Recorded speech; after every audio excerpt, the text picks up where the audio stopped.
concentración y de la pericia de la persona, podríamos llegar a considerarlo de forma domiciliaria, pero evidentemente la vía intravenosa no se podría. Y ahí vamos a verificar también la condición del paciente en base a la administración y cómo va respondiendo directamente al tratamiento. Recordar sobre todo en los primeros periodos de la administración de este tipo de componentes, este tipo de agentes biológicos, lo ideal es la monitorización permanente para establecer la condición del paciente.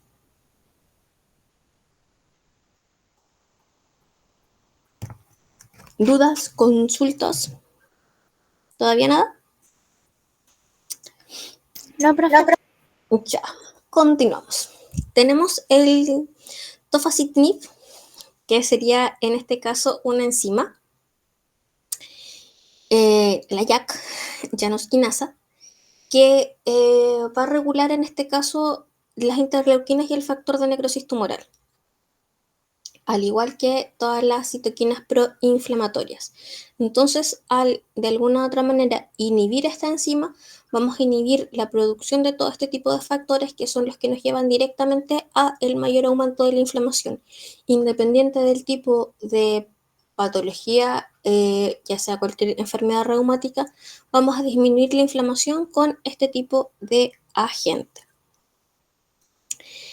Entonces lo vamos a utilizar con pacientes que ya tengan de alguna u otra manera el diagnóstico y la presencia de alteraciones reumáticas, ya sean moderadas, severas, donde no hemos tenido nuevamente una respuesta rápida o la que nosotros estamos buscando con el metotrexato. En algunos pacientes donde no hemos tenido una respuesta adecuada, podríamos utilizarlo hasta de forma concomitante, como decíamos, para aumentar la respuesta y disminuir la condición de inflamación del paciente de forma más rápida.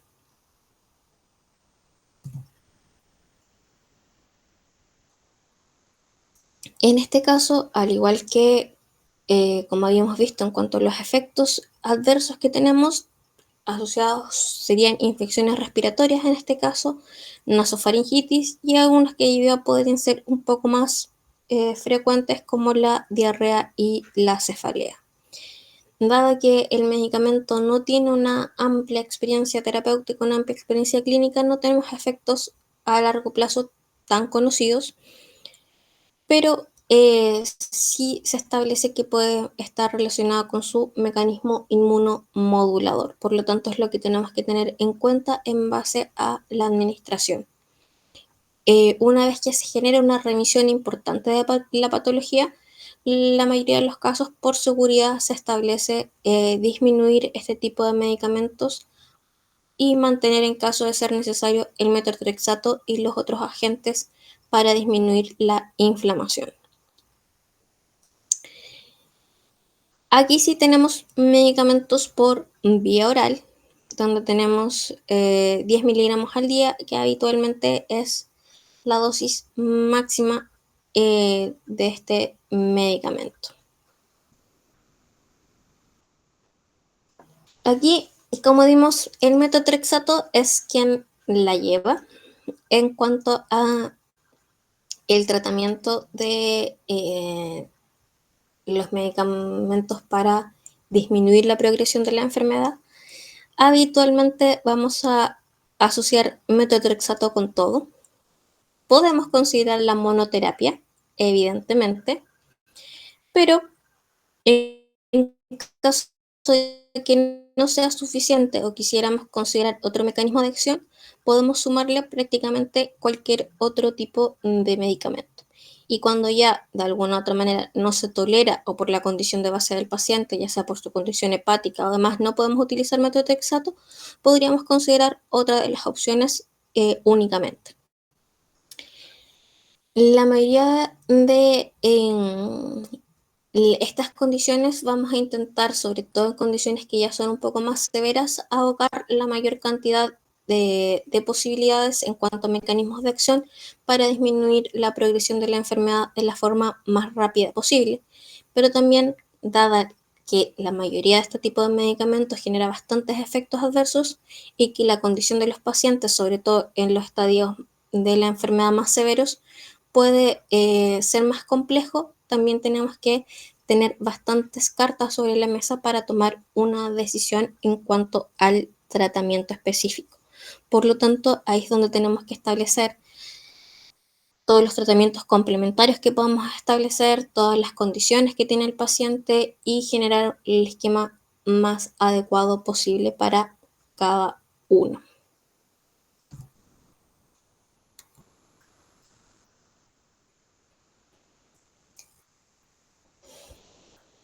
Nos vamos con la última entonces, que sería la de corticoides.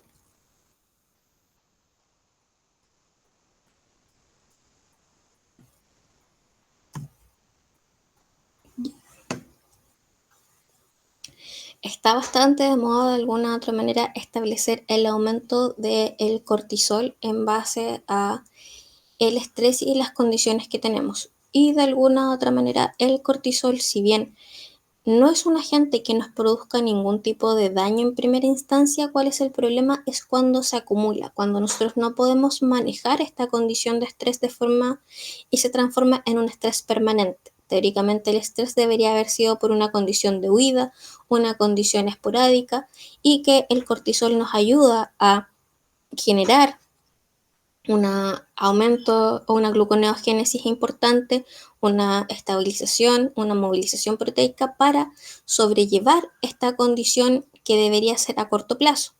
Insisto, el problema es cuando el estrés va en aumento o se transforma permanente y esto nos genera alteraciones también por el aumento de este cortisol. ¿Cómo se regula el cortisol? Directamente a nivel hipotalámico, posteriormente por acción de la hipófisis, y es un feedback negativo que vamos produciendo. Pero si aumentamos directamente, pese a tener una concentración previa de cortisol, si nuestro input sigue aumentando, que sería el estrés, vamos a seguir produciendo este cortisol, que sería parte precursora de o nuestro corticoide endógeno, por así decirlo. Tenemos muchas estructuras que son relativamente similares, que tienen un núcleo esteroidal, donde tenemos dentro de ellas los corticoides, que van a ser derivados del cortisol y la cortisona, como vemos acá al final. Y también tenemos otras estructuras que son las estructuras principalmente hormonales, que dependemos todas del colesterol y de las estructuras posteriormente y de las modificaciones estructurales que vayamos teniendo, donde pasamos por progesteronas, por ejemplo, y también posteriormente podemos generar testosterona y estradiol. Entonces, de alguna forma, todas estas estructuras que contienen este mismo ciclo fundamental, el ciclo pentano-peiridofenantreno, van a ir generando distintos tipos de alteraciones que podríamos llevar a alteraciones en las producciones hormonales, que puede parecer bastante simple, pero a nivel fisiológico nos genera bastantes alteraciones, y lo mismo nos pasa con el aumento de este cortisol. A nivel de la corteza suprarrenal vamos a tener estas acciones donde vamos a tener los glucocorticoides, mineralocorticoides, andrógenos y estrógenos, que vamos a generar en la circulación sistémica distintos tipos de concentraciones y que ya deben saber las funciones que tienen prácticamente cada uno.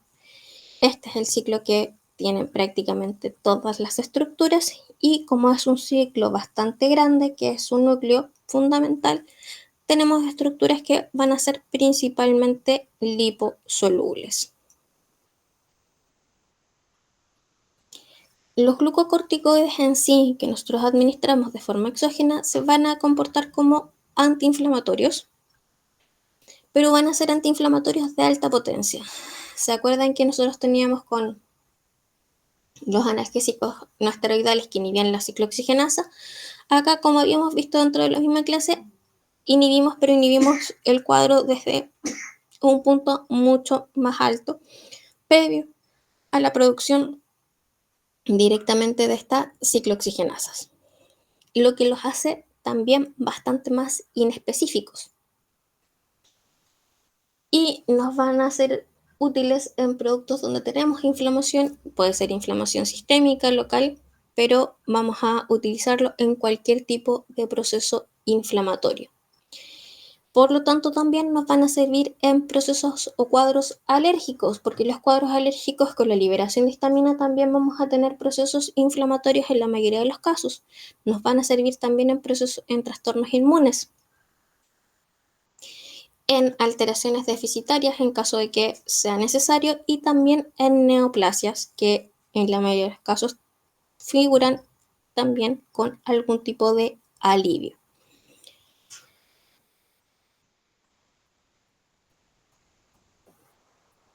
Puede sonar un poco extraño que sirvan para trastornos autoinmunes y que de alguna u otra manera también sirvan como antiinflamatorios directamente, porque no son los contextos más habituales. Pero a base de las enfermedades autoinmunes, por ejemplo, tenemos distintos tipos de desórdenes. Por ejemplo, el asma bronquial se considera una enfermedad inflamatoria a nivel bronquial, donde van a ser bastante útiles a nivel local, la utilización donde podemos llegar a considerar la utilización inhalatoria, alergias, dermatitis atópica, y que son alergias que no tienen una causa específica, pero que se evidencia y que vamos a tener inflamaciones también en la piel y alteraciones fisiológicas donde podríamos llegar a considerar distintos tipos de desórdenes autoinmunes, la glomerulonefritis, psoriasis, que podemos considerar la utilización de corticoides de forma tópica y de forma oral, alteraciones gastrointestinales también. Entonces vamos a tener una amplia consideración en cuanto a la utilización de este tipo de medicamentos. Los glucocorticoides sintéticos son más potentes que los naturales y vamos a ir variando en cuanto a la función. Vamos a tener distintos tipos de características farmacocinéticas y farmacodinámicas que va a depender directamente de las sustituciones y dónde realicemos estas sustituciones en este ciclo que es tan grande. En general, la mayoría, no todos, evidentemente, los tenemos para administración oral y en cuanto a la biodisponibilidad oral es bastante alta.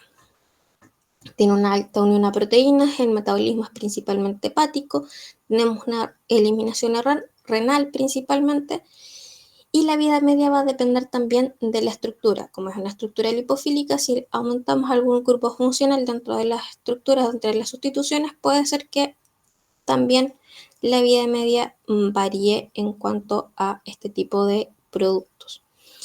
En cuanto a la administración tópica, también nos puede generar distintos tipos de alteraciones, pero vamos a considerar una amplia disponibilidad en la zona y también una absorción relativamente rápida de la mayoría de los corticoides, dependiendo de la forma farmacéutica que estemos utilizando, donde algunas se mantienen un poquito más que otras y la vida media también va a ser variable. Como el tipo de estructura y el tipo de procesos en los que nos vamos a utilizar son tan amplios, la industria farmacéutica ha creado una cantidad de productos y de vías de administración y de medicamentos que es bastante importante, donde tenemos desde presentaciones orales, que son las más conocidas, donde tenemos medicamentos como la metilprednisolona, la prednisona, que serían los más utilizados. A vía inhalatoria tenemos la beclometasona, que viene asociada con el salbutamol en la mayoría de los casos, budesonida, fluticasona. Tenemos presentaciones que son inhalatorias orales, inhalatorias intranasales, medicamentos ya intravenosos, donde tenemos en distintos tipos de concentración y también dependiendo de la lipofilicidad, algunos que van a ser principalmente de depósito. Por otro lado, los medicamentos tópicos, que van a ser de forma más frecuente en la utilización, donde podríamos encontrar el clobetasol y la betametasona de forma más prescrita en el último tiempo. Este es nuestro superciclo, el ciclo pentanopiridofenantreno, donde si se dan cuenta, dependiendo del carbono en cuanto a donde nosotros vamos a generar algún tipo de cambio, ya sea sustitución, hidroxilación, cambiar algún tipo de doble enlace o generar algún tipo de efecto, podemos ir alterando la estructura y generando también distintos tipos de efectos. Y también va a depender de los efectos como glucocorticoide, como mineralocorticoide que va a producir este medicamento también posteriormente.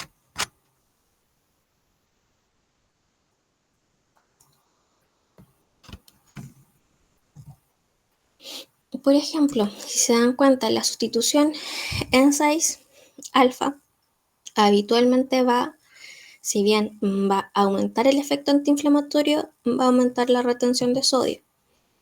Y si se dan cuenta, en comparación, la metilprednisolona vamos a ver posteriormente que tiene un efecto antiinflamatorio mayor a la prednisona. Si lo comparamos, por ejemplo, con el cortisol, que sería nuestro endógeno, y por otro lado tenemos una estructura de mayor tamaño con un ciclo extra, que sería el de Flesacort, que va generando distintos tipos de cambio y vamos viendo que puede generar distintos tipos de efectos como glucocorticoide y también estos efectos mineralocorticoides que podrían estar más marcados en algunas condiciones. Cuanto a la potencia antiinflamatoria, por ejemplo, nuestro cortisol vamos a considerarlo con una potencia de 1 y por otro lado, en cuanto a el efecto de retención de sodio, también de 1, que sería su efecto mineralocorticoide, por así decirlo. La prednisona tiene un efecto antiinflamatorio mucho mayor. Estamos hablando de una potencia de 4. Y la retención de sodio es menor. La duración también aumenta en cuanto a el tiempo. La metilprednisolona, por otro lado, tiene una potencia antiinflamatoria de 5 y su retención de sodio es prácticamente nula, siendo que su duración también es aproximadamente hasta 36 horas. Por otro lado, la betametasona, que también es un producto que se considera inyectable o tópico dentro de los distintos tipos de vías de administración, tiene una potencia antiinflamatoria de 25, al igual que la dexametasona y la parametasona un poquito menor. Pero su retención de sodio también es 0 y su duración es mucho mayor también. Entonces, en este caso, tendríamos la posibilidad de considerar, que es lo que se hace habitualmente, la administración de la betametasona, por ejemplo, en estas con distintos tipos de sales para poder mantener la concentración como depósito con administración, por ejemplo, intramuscular para generar esta potencia antiinflamatoria, pero por mayor cantidad de tiempo, mayor aún de las 72 horas ya prescritas.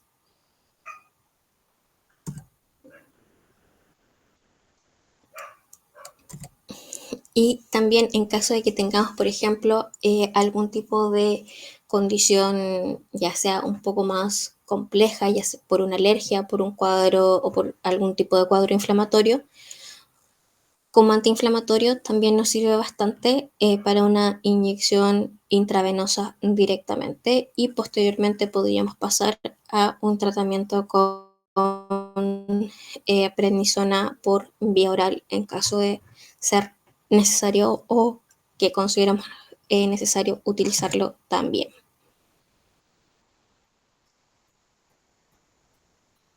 El glucocorticoide directamente va a depender de cómo generemos este complejo glucocorticoide receptor, donde vamos a tener distintos tipos de mecanismos que van a estar asociados directamente a las respuestas que vamos a tener posteriormente, donde tenemos alteraciones, por ejemplo, en los disruptores de factores de transcripción. Recordemos que, por ejemplo, estas estructuras van a actuar uniéndose a distintos tipos de receptores intracelulares que van a ya sea trasladar, modificar o generar alteraciones en la transcripción de genes. Entonces son estructuras que pueden generar distintos tipos de alteraciones bastante importantes. Entonces, en este caso, los mecanismos que van a ser considerados no genómicos, dentro de su fin, van a generar traslocación de la mitocondria y también pueden inhibir o activar las vías de señalización dependiendo de cómo los vayamos utilizando. En el caso de los genómicos, vamos a generar unión a elementos de respuesta, vamos a poder considerar reclutamientos de vía de interacción proteica y vamos a generar también disrupción en los factores de transcripción, que se ve más o menos así. Entonces, dependiendo de dónde esté y cómo se va generando la utilización y este complejo, vamos a ir generando distintos tipos de alteraciones. Por ejemplo, acá podemos generar una alteración directamente en la translocación del núcleo, también podemos generar alteraciones en la transcripción, por lo tanto, la transcripción de genes puede ser alterada y por lo tanto vamos a generar en última instancia una modificación de la función celular directamente, considerando que todo esto pasó por difusión pasiva dentro de la célula y del núcleo en esencia. El mecanismo basal que va a estar asociado a los glucocorticoides va a estar vinculado, como decíamos, a los distintos tipos de respuesta y los efectos biológicos que puede llegar a provocar, que va a estar asociado directamente a el RNA mensajero que va a inhibir o alterar en algunos casos y por lo tanto, dependiendo si va a actuar sobre las lipocortinas, los receptores o las enzimas, va a generar distintos tipos de efectos biológicos y por lo tanto los procesos van a ser un poco más complejos en estos casos y los efectos van a ser asociados directamente a promover directamente algunos tipos de alteraciones generando a largo plazo este efecto antiinflamatorio al inhibir estos genes proinflamatorios que estamos indicando. Entonces, al generar estos efectos inductores y represores, vamos a ir generando, en este caso, un efecto antiinflamatorio, efectos colaterales que podríamos llegar a provocar y en el caso de la represión, que también vamos a generar distintos tipos de proteínas o inhibición de proteínas inflamatorias o enzimas inflamatorias en este caso. Entonces, vamos a tener distintos tipos de efectos dentro de la misma célula y también en este caso en cuanto a la transcripción de genes que va a estar asociado directamente a la represión posterior de estos genes inflamatorios, la producción principalmente de alteraciones proinflamatorias produciendo distintos tipos de alteraciones en el ARN mensajero posteriormente y también en las proteínas antiinflamatorias que ya hemos dicho para generar efectos antiinflamatorios de distintas formas.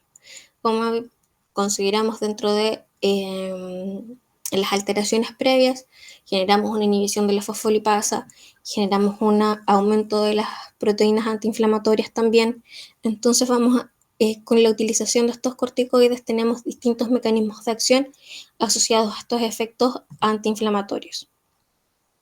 Si utilizamos en dosis bajas, también vamos a generar en menor cantidad disminución de este estímulo inflamatorio, a grosso modo disminuyendo la transcripción de estos genes y generando la represión de estos también, que serían todos los genes asociados a los efectos inflamatorios.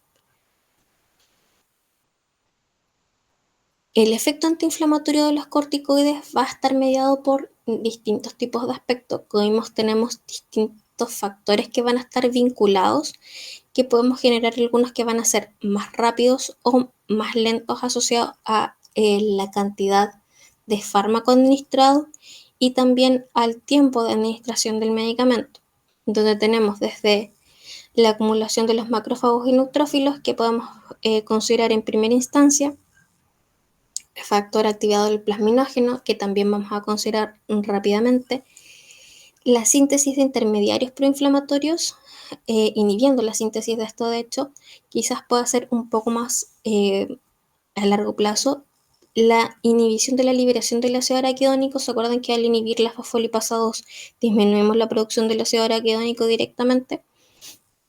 Disminuyendo también la liberación de las interleuquinas, de las enzimas liposomales y por lo tanto, en estricto rigor, al inhibir el ácido araquidónico también vamos a disminuir la expresión de la ciclooxigenasa 2 posteriormente.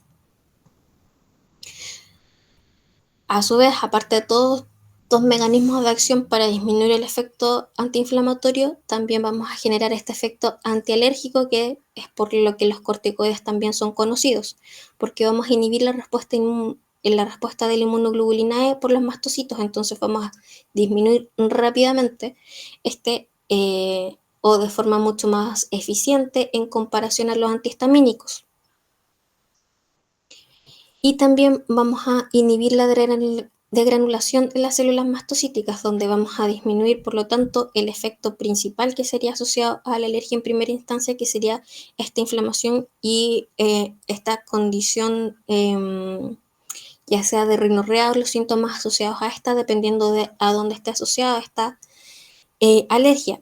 Pero cabe destacar que evidentemente si nos volvemos a exponer a esta gente que está produciendo este efecto, que aumenta la inmunoglobulina E, si nosotros no mantenemos la utilización de este tipo de medicamento, vamos a volver a cursar con el efecto, con el agente y con el proceso alérgico de todas formas. Entonces la idea sería, de alguna u otra manera, para casos que son un poco más graves, considerar los corticoides y posteriormente, cuando sabemos que nos vamos a exponer a este mismo agente, cuando ya lo tenemos descrito, considerar la utilización de otros componentes como otros fármacos como los antihistamínicos. Cuando ya tenemos condiciones un poco más crónicas, por ejemplo, rinitis, en algunos casos tenemos la utilización de forma más permanente de corticoides intranasales, por ejemplo, donde se recomiendan principalmente en estas condiciones de forma más local, intentando disminuir la administración sistémica en caso de ser posible. Además, tenemos un efecto inmunosupresor que va a estar asociado directamente a la interacción con anticuerpos, dependiendo de los tipos de células blancos, donde vamos a poder producir linfocitopenia en caso de que tengamos algún tipo de tejido linfoides. Y por otro lado, tenemos que considerar que vamos a disminuir los niveles de inmunoglobulinas de anticuerpos. Por lo tanto, este efecto inmunosupresor puede llegar a ser bastante complejo si consideramos la utilización, por lo tanto, a largo plazo, ya que vamos a estar mucho más susceptibles a cualquier tipo de agente agresor en caso que no sepamos manejarlo bien. Entonces acá tenemos nuevamente los distintos tipos de agentes, que en primera instancia veíamos solamente el estrés, pero tenemos distintos tipos de agentes, que sería la noradrenalina, entre ellos el GABA, que van a ir también mediando los feedback dentro de, ya sea a nivel del hipotálamo, la adenohipófisis, las glándulas suprarrenales, para producir cortisol. Y también esto nos va a vincular directamente con nuestro sistema inmune. ¿Qué nos indica esto directamente? Que cuando tenemos un feedback y tenemos un aumento de este cortisol, a nivel endógeno nos va a producir lo mismo que nos hace mucho más susceptible a enfermedades también porque generamos este mismo efecto inmunosupresor en nuestro sistema inmune, aumentando todos los factores inflamatorios también que nos van a alterar nuevamente el hipotálamo y la adenohipófisis. Entonces vamos a ir generando distintos tipos de alteraciones en nuestras células, que ya sean las células dendríticas, donde vamos a disminuir el número. En los macrófagos podemos reducir las citoquinas, mastocitos vamos a disminuir el número también. Lo mismo pasa con los linfocitos T, donde vamos a reducir las citoquinas. Y así sucesivamente vamos a ir generando distintos tipos de alteraciones. Si utilizamos estos corticoides de forma permanente o si generamos esta alteración a nivel fisiológico, aumentando la concentración de cortisol de forma permanente también, vamos a generar alteraciones a nivel tejido hipoficiario donde nos puede generar más problemas a largo plazo. El uso de corticoides también nos va a generar una redistribución de lípidos, nos puede generar osteoporosis por una disminución de la fijación de calcio, miopatías, hiperglicemia, mala cicatrización de heridas, que es una de las causas también de por qué no se recomiendan los corticoides tópicos de forma permanente, que siempre peleamos con la gente que quiere utilizar la betametasona de forma permanente también. Nos hace mucho más susceptible a infecciones por las alteraciones de nuestro sistema inmune, también por todas las alteraciones que vimos con todos los analgésicos no esteroidales a inhibir el ácido araquidónico, también disminuimos la ciclooxigenasa 1, entonces también nos puede generar alteraciones gastrointestinales o úlceras, nos puede generar alteraciones del humor, hipertensión, edema, etc. El edema principalmente por los efectos mineralocorticoides que también pueden llegar a producir.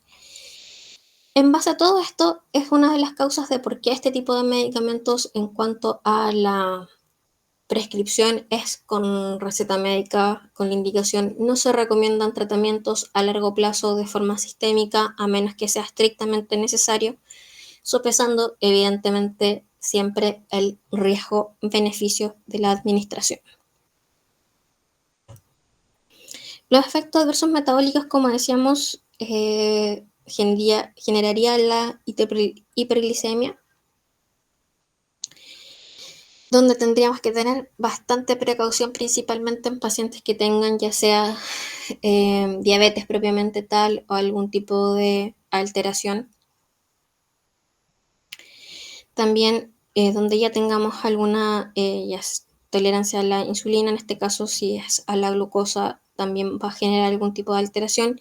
Hipertrigliceridemia, los que nos provoca, como decíamos, esta alteración en la grasa corporal.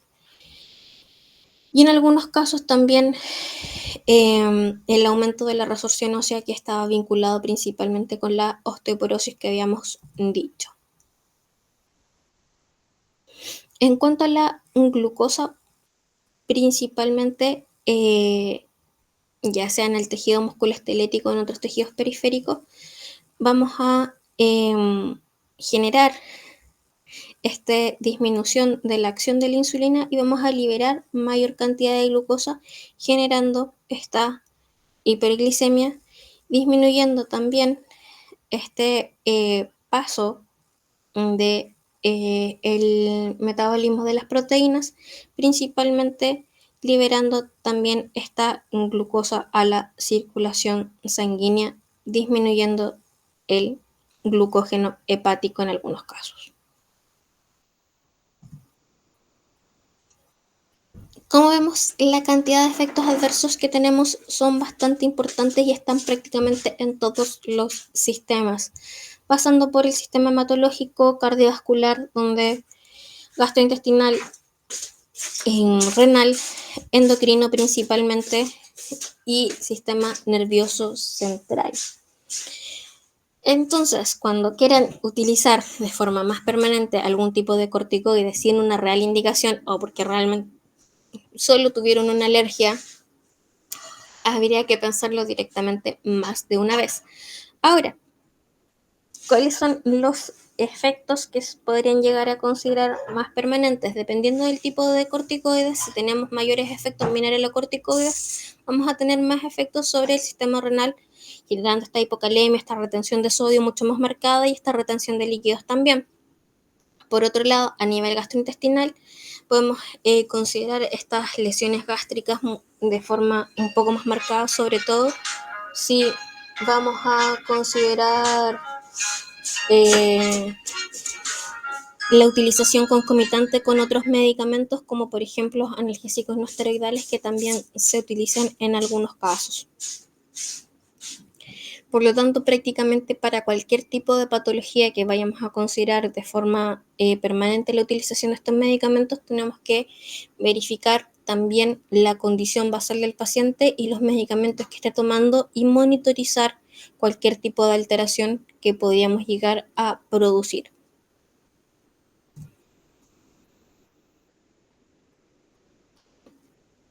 Una de las formas de evitar la mayor concentración o la mayor tipo de estos efectos adversos son las administraciones locales. Las administraciones locales más frecuentes son la vía inhalatoria, como habíamos dicho, la inhalatoria intranasal, la inhalatoria bucal para llegar directamente a los alvéolos. Posteriormente tenemos la administración tópica también, que podría ser otra de las formas más fáciles de utilizar estos corticoides y desencadenar todo el proceso que podría llegar a producir. También tenemos administraciones que podrían ser directamente intraarticulares en algunos casos cuando tenemos pacientes que generan algún tipo de efecto directamente o mucho más localizado.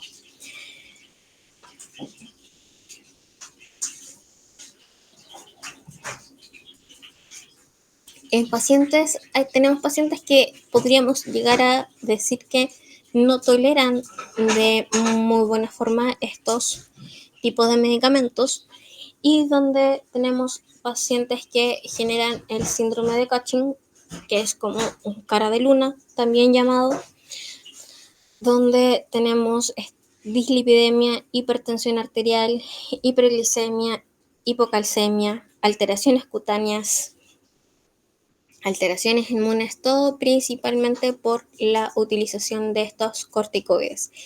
En algunos pacientes, por ejemplo, con enfermedades neoplásicas, como cuando se consideran grandes cantidades de corticoides, algunos pacientes generan este tipo de alteraciones, otro tipo de consideraciones cuando tenemos algún tipo de alteración autoinmune de base, donde también necesitamos grandes concentraciones de corticoides en algunos pacientes que podrían llegar a generar este síndrome. No es que única y exclusivamente pase con grandes concentraciones de este tipo de corticoides, pero es más frecuente que pase en esas condiciones.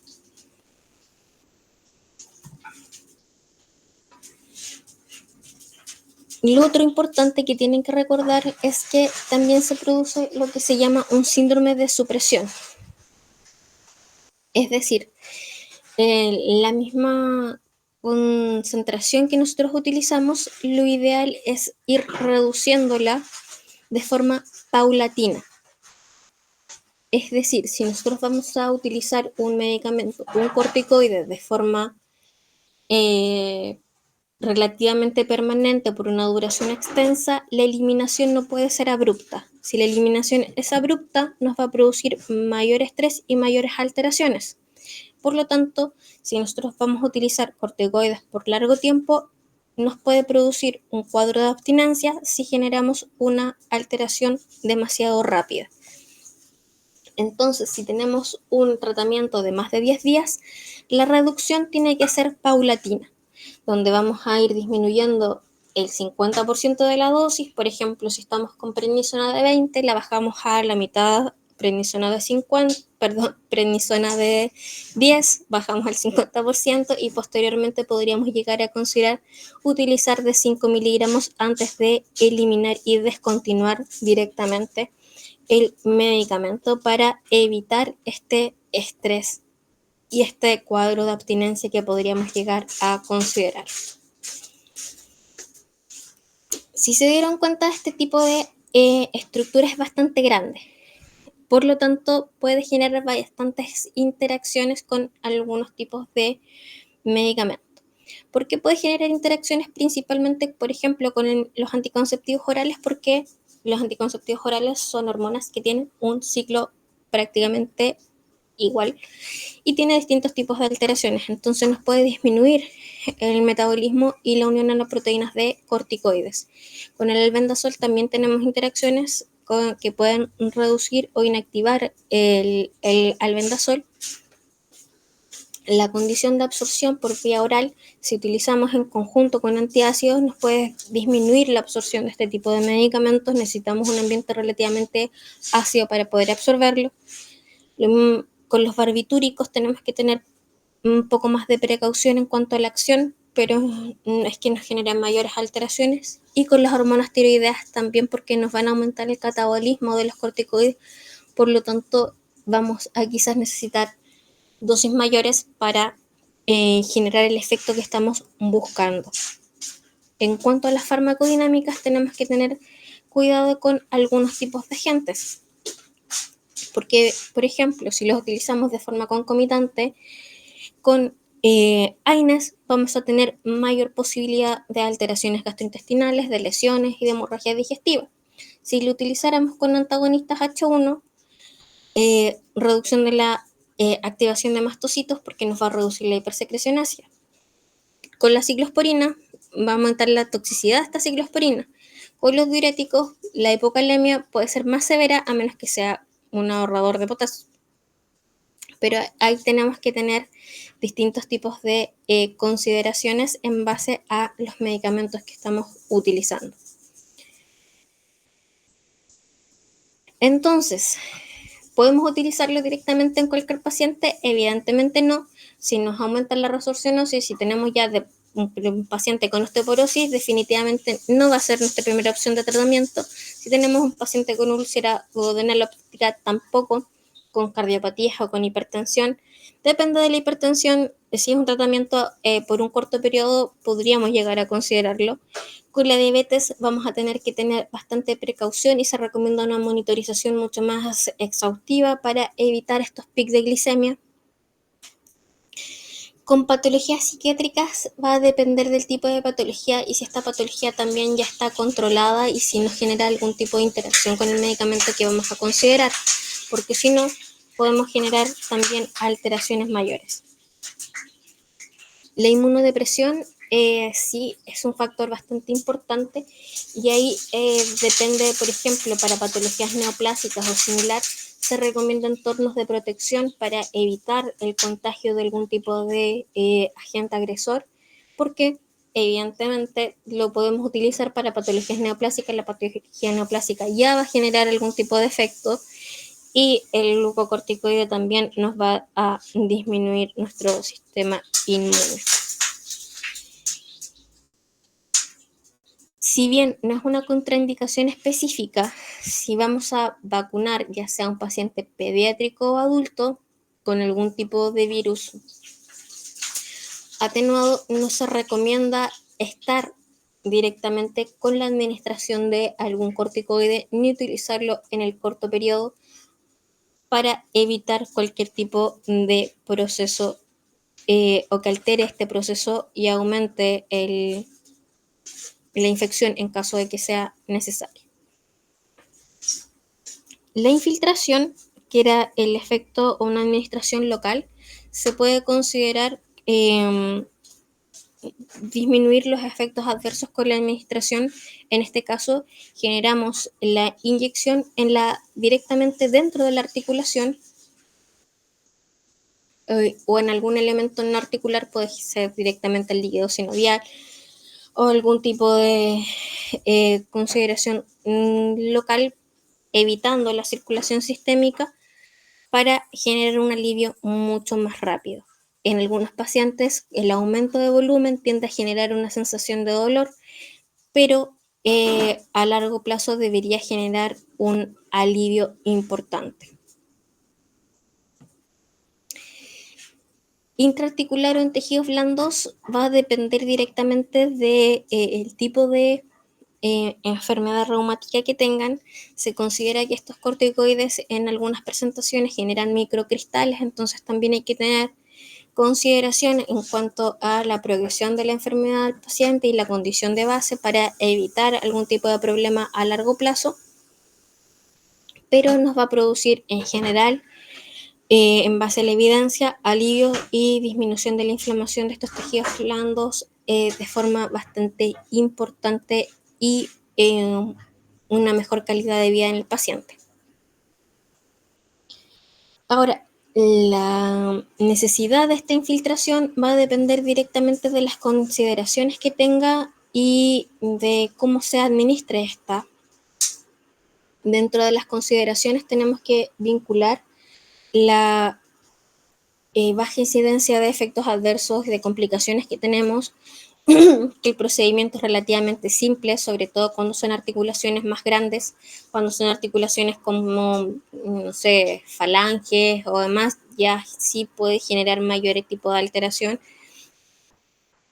No sería lo mismo si fuera una rodilla, por ejemplo, que es la más frecuente. La recuperación es relativamente rápida, el aumento de volumen no es tanto en cuanto a la infiltración, entonces no vamos a generar mayor tipo de problema. En cuanto a los corticoides, los utilizamos directamente para cualquier de las patologías reumáticas en general. Lo podemos utilizar de forma como antiinflamatorio por vía oral o también en en algunas condiciones específicas también intraarticular, en caso de que sea necesario, independiente del origen de la patología. Las más utilizadas dentro de nuestro país serían la betamethasona, la metilprednisolona y la triamcinolona. Tienen una solubilidad bajita, por eso en algunos casos se considera que algunas pueden generar estos microcristales, por eso se generan estas soluciones de depósito. Por ejemplo, la betamethasona también la tenemos para intramuscular, que también podría llegar a generar este efecto duradero, si bien este caso sería a nivel sistémico, en el caso de la intraarticular va a ser efecto local específico y también con un efecto un poco más duradero. En algunos pacientes podríamos llegar a presentar, pero va a depender también de la condición del paciente y de cómo se realice el proceso, roturas tendinosas, artritis posterior a la inyección, hematomas, despigmentación y hasta infecciones articulares, pero no son de forma tan frecuente. ¿Se puede pasar a la circulación sistémica en pequeñas concentraciones? Sí, pero eventualmente la concentración es prácticamente difusa y no genera mayores alteraciones, la verdad. Algunos pacientes generan estos cambios de la pigmentación y podemos considerar algún tipo de contraindicaciones que podríamos tener en algunos pacientes para este tipo de procedimiento. Eso es lo que tenemos que valorar dependiendo de la historia clínica de cada uno y del historial de reacciones adversas que pueda tener cada paciente. Habitualmente se recomienda la utilización en algunos pacientes que para evitar el dolor, la presión o la tensión que pueda generar también estar vinculada con algún tipo de alteraciones, la administración concomitante de anestésicos, pero ahí depende de algunos pacientes que si realmente puede llegar o no a generar algún tipo de alteración. En general podríamos utilizar distintos tipos de proporciones, pero la idea es disminuir la frecuencia y también disminuir el riesgo de dolor en el punto de inyección directamente para mejorar la aceptación del paciente de la administración local. Si tenemos infiltraciones de forma frecuente, no se recomienda que sean en tiempos menores a 7 días para generar una cicatrización en la zona, verificar que no hay presentación de efectos adversos, establecer la condición del paciente, mantener la articulación en reposo también para mejorar la condición. La misma zona no se debe infiltrar más de 4 veces en el año, establecer que la articulación igual puede ir variando en cuanto a cada sesión, entonces también tiene que haber una monitorización de por medio y evaluar la condición y precaución en cuanto a cualquier tipo de patología asociada. Ya chicos, terminamos con dolor. No sé si les queda alguna consulta, alguna duda. No, profe. No, profe. Ya. Sé que fue bastante información, así que si después les presenta alguna duda posterior, nos mandan un correo, nos indican, o si se quieren, tienen algún tipo de duda específica, también lo podemos resolver en alguna sesión. Como les decía al comienzo, tenemos la prueba el jueves, no sé específicamente la hora porque todavía no me la han confirmado, pero de momento la tomaría el doctor Daniel Moraga, así que no tenemos mayor tipo de problema.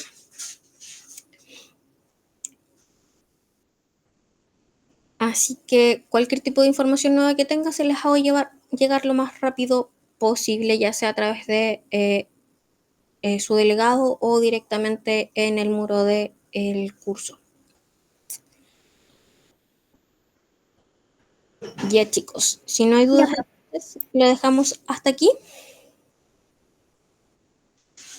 Ya, profe. Profe, con respecto a la prueba, con respecto a los fármacos, ¿va a ser como escribir como mecanismos de acciones y esas cosas? Sí, en este caso sí, ya tienen que saberse los mecanismos de acción y esas cosas para los medicamentos. No, ya, profe. Así que se los van a ir aprendiendo de forma... Y recuerden que los mecanismos de acción directamente no es actúa sobre, sino que hace. De alguna otra forma se inhibe, aumenta, disminuye. Por ejemplo, no la palabra actúa porque el actuar sobre algún tipo de... o generar, no va a generar un efecto específico, como para que utilicen bien las palabras y lo recuerden cuando vean los mecanismos de acción. Eso nomás. Gracias, profe. Ya pues, que tengan una buena noche. Cuídense.